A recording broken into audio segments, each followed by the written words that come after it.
Estás por hacer el tiro más importante de tu vida, el tiro por la medalla de oro.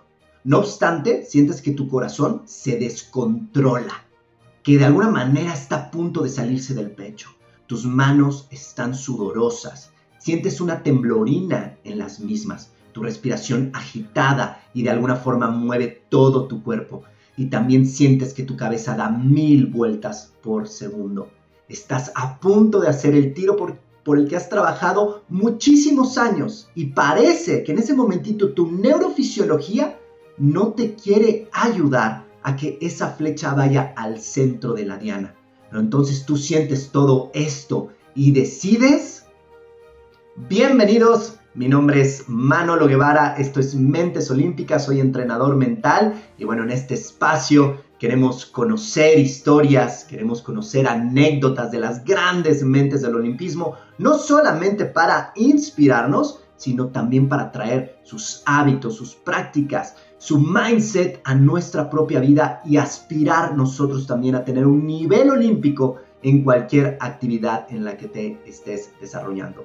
Y bueno, el día de hoy, en este episodio, no seleccioné en particular un atleta o una persona, un hombre, una mujer, sino que seleccioné una disciplina y sobre todo algo de lo que más me llamó la atención como entrenador mental en la pasada edición de los Juegos Olímpicos en Tokio 2021. Fue en el tiro con arco y es la primera vez que yo lo observaba. Me imagino que en ciertos campeonatos mundiales o en otras competencias internacionales previas a Tokio 2021 ya lo venían haciendo y verdaderamente espero que lo repitan en esta edición de París 2024. Y si repiten esto, de verdad te voy a invitar a ponerle muchísima atención a cómo se comporta el ritmo cardíaco, el corazón de los arqueros olímpicos a la hora de ejecutar, a la hora de tener que tirar sus flechas. Porque justo en esa edición de Tokio 2021, en una de las esquinas de la pantalla, no recuerdo exactamente cuál era, nos ponían en un recuadro en tiempo real.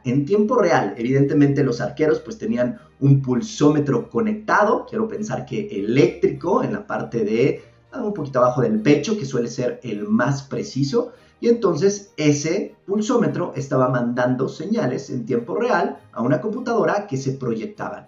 Y entonces sabíamos exactamente cuántas pulsaciones por minuto tenía un arquero desde el momentito en el que caminaba hacia su posición, el momentito en donde empezaba a preparar su ejecución, en el momentito en el que ya de alguna forma cargaba o preparaba su lanzamiento de flecha y en los segundos o instantes previos a que la flecha saliera e incluso tiempo después. Pero sin duda lo más interesante es en el momentito previo a ese lanzamiento. E insisto, si en esta ocasión repiten esto, te invito con mucha atención a prestar atención a cómo se comporta el ritmo cardíaco de los arqueros, porque nosotros podemos aprender muchísimo de esto. ¿Qué pasa en términos generales? Bueno, el tiro con arco, y ojo, aquí no estoy diciendo esto de alguna manera de minimizar o cuestionar o comparar absolutamente ninguna de las disciplinas olímpicas. Yo creo que cualquier disciplina, y no solamente las olímpicas, sino muchas otras más, para llegar a ese nivel en donde estás en un porcentaje mucho menor al 1%, requiere de habilidades bien especiales, requiere de muchísima maestría. No es fácil, no cualquier persona, o bueno, en términos generales, cualquier persona, como lo hemos venido platicando en otros episodios, podría llegar ahí, pero no todas las personas están dispuestas a hacer lo que se tiene que hacer para llegar a este nivel. Pero bueno, dicho lo anterior, el tiro con arco no es una disciplina que exija una gran demanda física, unas grandes capacidades físicas de sus atletas para poder ejecutarlo. De hecho, si tú de alguna manera has tirado alguna vez una flecha, es cierto, el arco o directamente la cuerda es muy tensa. Imagínense, para que una flecha pueda volar 100, 150, 200 metros o más metros, pues evidentemente la tensión tiene que ser significativa. Entonces, jalar de la cuerda no es tan fácil, por así decirlo, pero tampoco es un esfuerzo excesivo. Y al no haber un esfuerzo excesivo, pues no es suficiente este movimiento para que el cerebro reconozca un esfuerzo y entonces mande las señales al corazón de tener que empezar a bombear más rápido, porque estos músculos que utilizamos para jalar la flecha pues necesitan más poder, necesitan más energía. No es suficiente, versus como sí. Por ejemplo, si nos subimos a una bici y vamos en una subida significativa, pues entonces, ¿qué va a pasar? El cerebro detecta el esfuerzo de las piernas, de entrada de nuestros músculos más grandes, que tienen que ver con los cuádriceps, y bueno, en esa parte, al ser los más grandes, pues se requiere una gran activación de sangre. Entonces, cuando nosotros empezamos a pedalear hacia arriba, el cerebro reconoce ese esfuerzo, manda la señal al corazón y entonces el corazón empieza a latir mucho más rápido, empieza a subir esa presión sanguínea para mandar más flujo sanguíneo principalmente a las piernas y entonces que nosotros tengamos más punch para poder pedalear. Y entonces ahí sí podríamos decir que obviamente los ciclistas, y si te gusta el ciclismo, sobre todo pues no sé, el ciclismo de montaña, pues sabemos que las pulsaciones de los ciclistas en competencia en la alta montaña, pongamos en los Andes, cuando estamos imaginando pues la Tour de France, pues evidentemente el corazón se va a 1000 por hora, por así decirlo, pero bueno, vamos a decir a 170, 180, 190 pulsaciones por minuto por el esfuerzo que están haciendo estos atletas. Pero en comparación, y regresando al tiro con arco, pues esto no es suficiente. Y no obstante, a pesar de no tener ese esfuerzo, ¿qué pasaba con el ritmo cardíaco de los arqueros a la hora de tener que ejecutar, sobre todo en momentitos de mucha presión? Cuando esa flecha valía el pasar a la siguiente ronda, cuando esa flecha valía el pasar a pelear por una medalla, cuando esa flecha valía la medalla de oro. Si tirabas un 9 o un 10, eras el mejor arquero, el arquero que conquista la gloria olímpica. Entonces, ¿qué pasaba en esos momentitos de gran presión con los arqueros? Pues entonces nosotros veíamos que estaban relativamente tranquilos porque el propio estrés, aquí lo importante es entender que el estrés también va a acelerar a nuestro ritmo cardíaco, ¿sí? Por los neurotransmisores que genera el estrés, adrenalina, cortisol. Entonces el cerebro detecta de alguna manera una amenaza, o vamos a decirlo, en este caso, un reto, algo que nos importa, algo de alguna manera en el que nos generamos esa presión de que queremos hacerlo bien. Y entonces, al ver esa amenaza, ¿sí? No quiero ser eliminado, no quiero perder, no quiero quedarme con la medalla de plata, no quiero fallar esta flecha, lo que fuera. Al ver esa amenaza, el cerebro va a segregar adrenalina o noradrenalina y cortisol.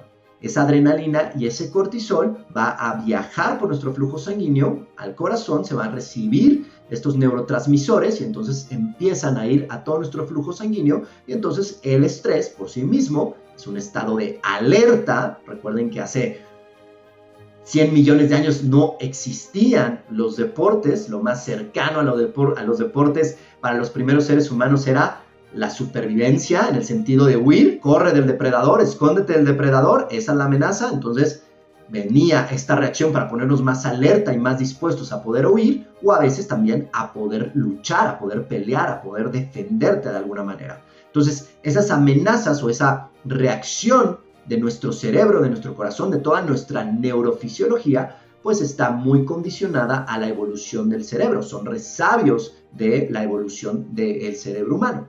Entonces, hoy día, pues ya no tenemos necesariamente, o vamos a decir en Juegos Olímpicos o para los tiradores con arco, pues evidentemente no hay un aspecto de supervivencia, al menos no real, pero sí de una supervivencia emocional, mental, porque no quieres perder la ronda, porque quieres avanzar de ronda, porque no te quieres quedar con la medalla de plata, porque quieres ganar la medalla de oro. Y entonces, de alguna forma, el cerebro no entiende de conceptos, no dice, nada más es por la medalla de oro, entiende de estímulos. Y entiende que eso es importante para ti. Entiende que sí, genera muchas emociones. Entiende que de alguna manera que no quieres que eso pase. Sí ves una amenaza en esa flecha. Y entonces el corazón, junto con el cerebro y toda la fisiología, van a reaccionar como reaccionarían ante una serpiente o ante una tribu enemiga o ante un dientes de sable hace cientos de millones o hace millones de años, para ser más específicos. Entonces, en este caso, pues los arqueros, antes de lanzar su flecha, de prepararse, pues están relativamente tranquilos. La activación del estrés los mantiene quizá en unas 100, vamos a poner unas 100, 105 pulsaciones por minuto. Pero en el momentito en el que llegan a su estación y en el momentito en el que empiezan a preparar sus disparos, a preparar sus lanzamientos, entonces, ¿qué es lo que empezamos a ver? Que el ritmo cardíaco se empieza a acelerar.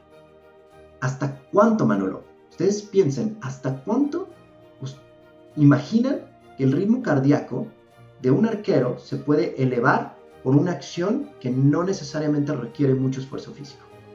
120 pulsaciones por minuto, más que eso. 130 pulsaciones por minuto, más que eso. 140 pulsaciones por minuto, muchos arqueros estaban ahí, pero incluso se vio más que eso. Y al menos el récord o el ritmo cardíaco más elevado que yo vi en Tokio 2021 fueron 155 pulsaciones por minuto por no estar haciendo ningún esfuerzo físico. Entonces, ¿qué acelera tanto al ritmo cardíaco? ¿Qué acelera tanto a nuestra neurofisiología?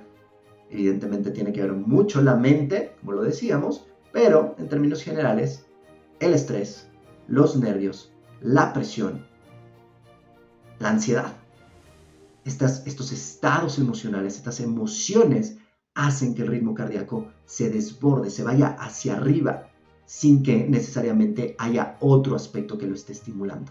Entonces de repente teníamos un arquero. Evidentemente cuando hablamos de los 155 pulsaciones por minuto, pues también tendríamos que hablar de que seguramente era un tiro, no recuerdo exactamente cuál era, por eso insisto, ojalá que lo repitan y nosotros volver a ponerle mucha atención a cómo se comporta el ritmo cardíaco de los arqueros, en qué momentos. Pero 155, pues me quiero imaginar que era una flecha bien importante.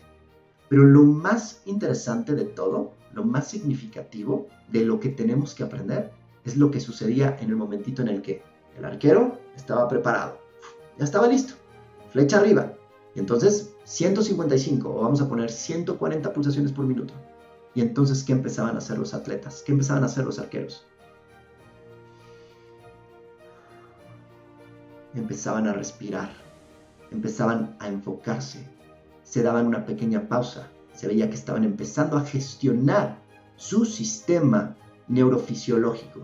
Y entonces, acá, y sobre todo con la respiración, ahorita explico por qué, sobre todo con la respiración, los veíamos trabajar y entonces el ritmo cardíaco venía para abajo. 135, 130, 125, 120 pulsaciones por minuto. Ya estás en una zona 2, no es una zona muy alterada, ¿sí? Si llegas a bajar a 115 pulsaciones por minuto, 110 pulsaciones por minuto. Es una zona extraordinaria para que la neurofisiología no influya en el tiro. Entonces, de 130, bajar a 120, 115, te sientes mucho más tranquilo, no hay este pulso sanguíneo que de alguna forma pueda influir, que te pueda mover de más en el disparo, y entonces con esa concentración, soltaban la flecha y la flecha iba en dirección del centro de la diana. En términos generales, y esto nos va a decir mucho, me gusta mucho esta metáfora, por así decirlo, o esta comparación, o esta analogía, como lo quieran ver, pero en términos generales, a mayor pulso sanguíneo, a mayor ritmo cardíaco, la flecha estaba más lejos del centro. A menor ritmo cardíaco, la flecha estaba más cerca del centro. Entonces, aquí podríamos decir si nosotros también queremos ser, depende de ciertas circunstancias, pero en términos generales, si nos sentimos muy acelerados, muy nerviosos, muy ansiosos, antes de una presentación, antes de una llamada, antes de un desempeño, antes de una competencia, por supuesto, antes de un momentito trascendental, nos sentimos demasiado acelerados, podemos aprender de los arqueros olímpicos y empezar a trabajar con nuestra respiración para bajarnos, para asentarnos, para regular nuestro sistema nervioso central y sentirnos con mucho mayor capacidad, ser más precisos, tener más claridad mental y de alguna manera es un estado neurofisiológico, al menos en este tipo de circunstancias, porque si habláramos de deportes de contacto sobre todo, hablaríamos de una circunstancia totalmente diferente o de mucha potencia, como puede ser, por ejemplo, los 100 metros planos. Pero al menos hacia esta circunstancia, si nosotros logramos bajar nuestras pulsaciones, nos vamos a sentir más tranquilos, menos presionados, menos nerviosos para poder desempeñarnos de la mejor manera. Ahora, bien importante, ¿por qué la respiración? Porque en la respiración tenemos el bulbo olfatorio. Es una partecita, son unas celulitas muy pequeñitas, el bulbo olfatorio, que está directamente en la parte aquí superior. Se llama bulbo olfatorio, no es importante que de alguna forma te aprendas el nombre, pero estas pequeñas celulitas lo que hacen es tener una carretera totalmente directa, es una carretera bidireccional y directa al centro de nuestro cerebro, en donde se rigen nuestras emociones. ¿Y se acuerdan que hace un rato decía que el cerebro no entiende de conceptos, sino que entiende de estímulos? Bueno, pues cuando nosotros estimulamos nuestra respiración, supongamos que algo nos estresa, nuestro sistema nervioso central reacciona, y entonces ¿qué empieza a pasar con nuestra respiración? Se acelera. Ahora sí que casi como que despiertas de una pesadilla, ¿no? Se va a acelerar, pero eso fue de alguna manera como el cerebro ante un estímulo reaccionó y cambió tu respiración. Pero si nosotros, a pesar de sentirnos con esa emoción, nosotros empezamos a estimular el bulbo olfatorio y por ende el centro de nuestro cerebro de una forma distinta, con respiraciones más largas, más simétricas, de alguna manera, ¿qué es lo que estamos estimulando en el cerebro? El cerebro va a empezar a calmarse, es como si de alguna forma dijera, a ver, estamos estresados, pero Manolo está respirando tranquilo. Mira, está respirando bien lento, bien pausado. ¿Por qué? Pues a lo mejor no está tan amenazado, no era para tanto, o quién sabe, pero mejor vamos a seguir ese patrón. Entonces el cerebro te ayuda también, después de estimularlo, te ayuda a calmarte. Y de alguna manera podríamos hacer incluso lo mismo si un día necesitamos un poco más de energía, pero ya de eso hablaremos en otra circunstancia, porque si bien hay una respiración que es lenta, pausada, simétrica, que va a mandar a través del bulbo olfatorio estos mensajes al centro del cerebro de tranquilo, no es para tanto, no estamos tan mal, es solamente una competencia, vamos a hacerlo bien, has entrenado mucho, ¿no? De alguna forma a través de la respiración mandar esos mensajes. Siempre digo que la respiración tiene que ser como un símil del estado mental que quieres tener. Entonces, si quieres más calma, pero si quieres más exaltación, la famosísima respiración de fuego, por ejemplo, nos ayudaría a mandar las señales contrarias, esos estímulos de estamos listos para la lucha, estamos listos para la batalla, estamos listos para que salga esa jugada, o estamos listos para arrancar a toda velocidad en los 100 metros planos. Y yo trabajaría una respiración completamente diferente para mandar esas señales al cerebro. Pero aquí lo importante en este episodio es que si nosotros aprendemos a calmar a nuestro corazón, a calmar a nuestro corazón a través de la respiración, vamos a calmar al cerebro. Y si calmamos al cerebro, si mandamos esos estímulos al cerebro, también la mente va a estar más tranquila. Toda la neurofisiología le va a seguir.